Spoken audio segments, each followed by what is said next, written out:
Monsieur le chef du deuxième groupe d'opposition.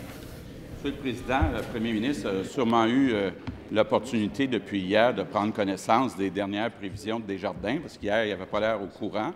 Donc, je lui rappelle qu'alors que son ministre des Finances a diminué de 2 à 1,5 % les prévisions de croissance économique pour cette année, Desjardins a descendu ça à 1,1 % pour le Québec. Au même moment, Desjardins a haussé les prévisions économiques pour l'Ontario de 1,8 à 1,9 % pour l'année 2015. Donc, on voit que le Québec va dans la direction opposée de l'Ontario.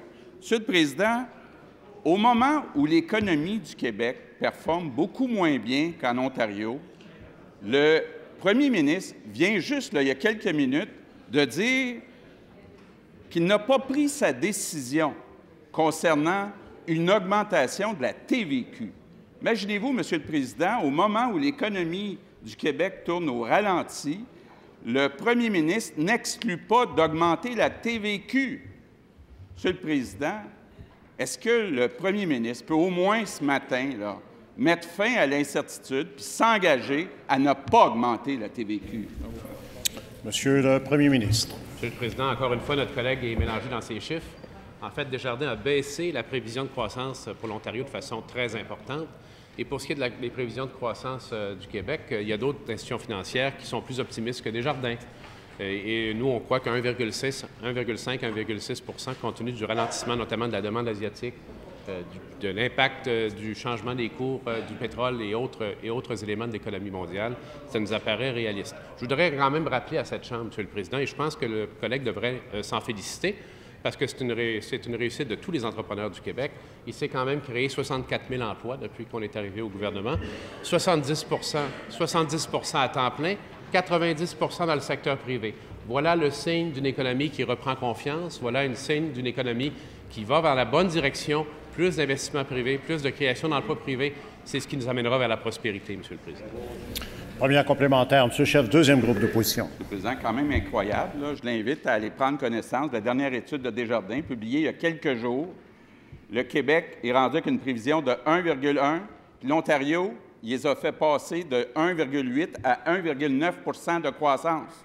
Donc, ça ne va pas bien au Québec par rapport à l'Ontario. Mais ma question est claire, là, puis il n'a pas répondu, elle est simple. Est-ce que le premier ministre exclut, oui ou non, d'augmenter la TVQ? Monsieur le premier ministre. Ce qui est malheureux dans le discours de notre collègue, qui pourtant avait bien commencé il y a quelques années avec ses remarques sur l'économie du Québec et les finances publiques, c'est cette tendance presque désarmante à tout simplifier à outrance, à réduire les discussions au plus bas commun dénominateur. Alors, je vais lui proposer un dénominateur plus élevé. Oui, il faut relancer l'économie du Québec et la réduction du fardeau fiscal des Québécois est un des éléments, pas le seul, un des éléments importants qu'il faut mettre en place. Et cette réduction du fardeau fiscal net, plus d'argent dans les poches des gens, doit surtout se faire à partir de l'impôt sur le revenu, qui, on le sait, il le sait également, a une incidence plus négative sur la croissance que d'autres types de taxation. Alors, il y aura un jour où le ministre des Finances va se lever en cette Chambre et va annoncer des façons nouvelles et plus accélérées, j'espère, de diminuer le fardeau fiscal des Québécois. Terminant. Mais ce n'est pas aujourd'hui. Monsieur le chef du deuxième groupe d'opposition, deuxième complémentaire. Tous ceux qui nous écoutent viennent de comprendre que le premier ministre veut augmenter la TVQ. S'il ne voulait pas le faire, il l'aurait dit. Là, la question est simple, donc je lui donne une dernière chance. Est-ce que le premier ministre s'engage à ne pas augmenter la TVQ, oui ou non? Monsieur le premier ministre. Ce qui explique l'échec historique de la formation politique de mon collègue, Monsieur le Président, c'est sa tendance que les Québécois voient très bien à simplifier, encore une fois, à outrance les éléments, amener à réduire au plus bas commun dénominateur les discussions, essayer de bloquer les débats. Moi, je vais répéter ce que les Québécois et Québécoises savent déjà et vont continuer à entendre de notre part. Nous allons baisser leur fardeau fiscal. Nous allons faire en sorte qu'ils et elles aient plus d'argent dans leur poche, en commençant par la taxe santé, en allant surtout sur l'impôt sur le revenu. Et l'effet net, encore une fois, c'est plus d'argent dans les poches des Québécois, monsieur.